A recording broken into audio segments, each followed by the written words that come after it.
Vietnam Crypto Insights, and we are back. If this is your first time joining me, welcome, welcome, welcome. This is Terrence. Some people here in Vietnam, where I've been residing for 3 years, know me as Big Poppy, and I'm your crypto enthusiast. Welcome, welcome, welcome. Anyway, we've got some really interesting news, some exciting news, even though it's been a herky-jerky market here with all of the threats of tariffs and tariff trade wars going on with the US and several other countries because of King Trump. There are some shining bright lights here. I think one of the things that might actually occur here shortly is with the Bitcoin dominance going down to about 58%. If that actually goes down a little bit further, most experts say between 50 and 54%, we might hit altcoin season. And you know what that means. The altcoins will go up astronomically. This typically happens in the bull cycle.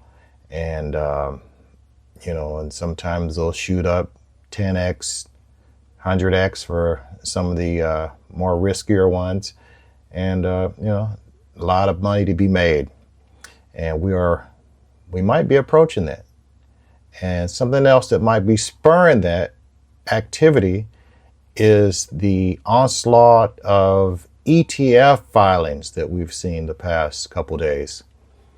There is one that was filed, and just to backpedal here, ETFs, exchange traded funds, they're regulatory approved instruments for investment for institutions and individuals also. They actually help spur growth as far as crypto. And the good thing about these ETFs, they actually allow ordinary or institutional investors that ordinarily wouldn't want to custody Bitcoin or crypto tokens to actually have exposure to the same underlying digital asset without having to know crypto wallets and crypto technology too deeply. So these things are actually viewed as a more safe investment vehicle for doing crypto investment. And so, with the onslaught of these ETFs last year in numerous markets, but the biggest one, of course, is the US market. When the ETFs hit for Bitcoin last year around this time, and BlackRock was one of the biggest ones. They've actually had their biggest, fastest growing ETF was with Bitcoin. And it was about a year ago because a lot of institutions piled in.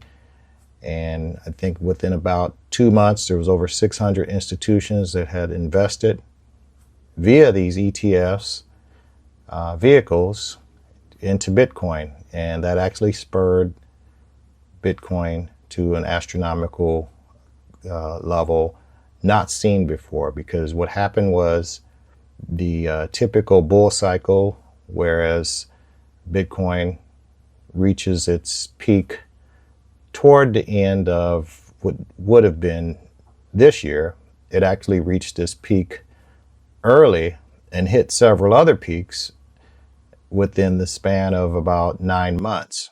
So this is why I say this is extremely bullish for altcoins, and these altcoins in particular that have ETF filings filed for them for institutions and individual investors to invest in through these vehicles.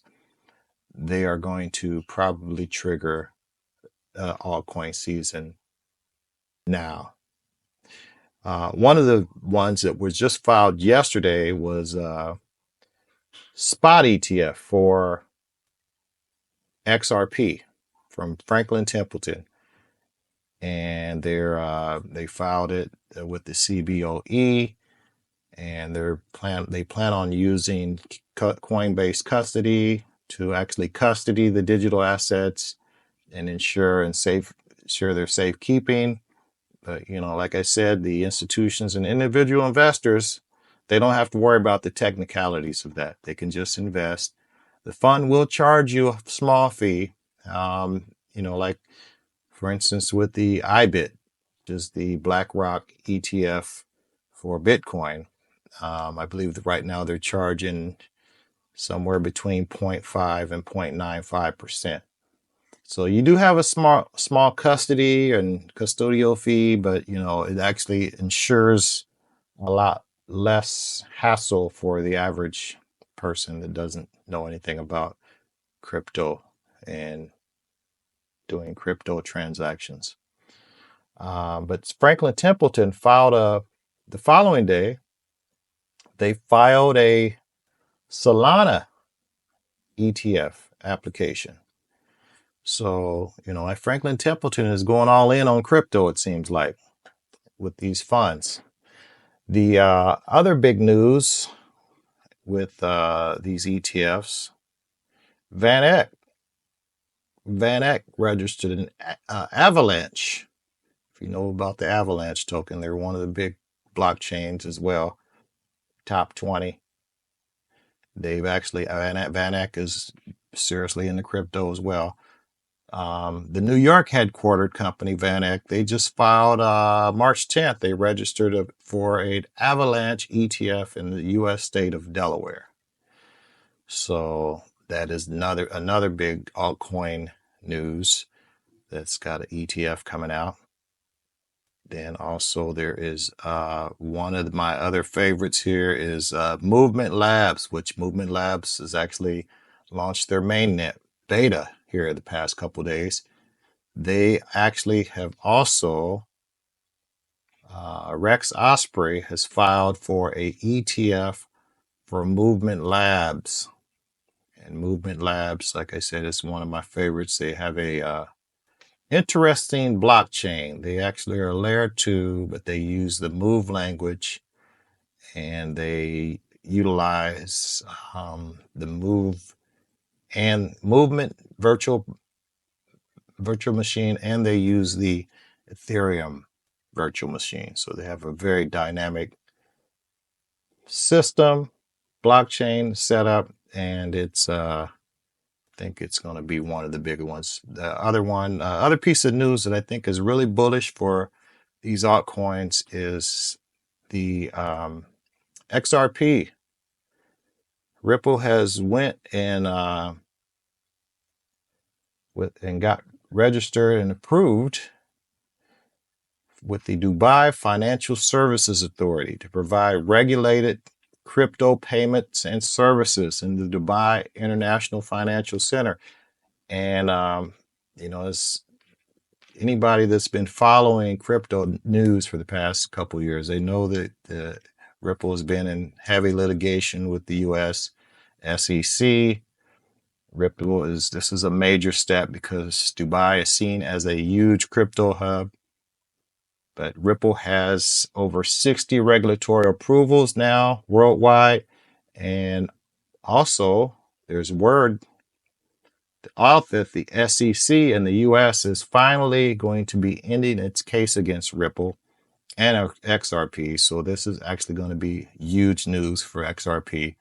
So you see a string of huge successes and potential bullish news. So several crypto projects, and this might trigger the altcoin season.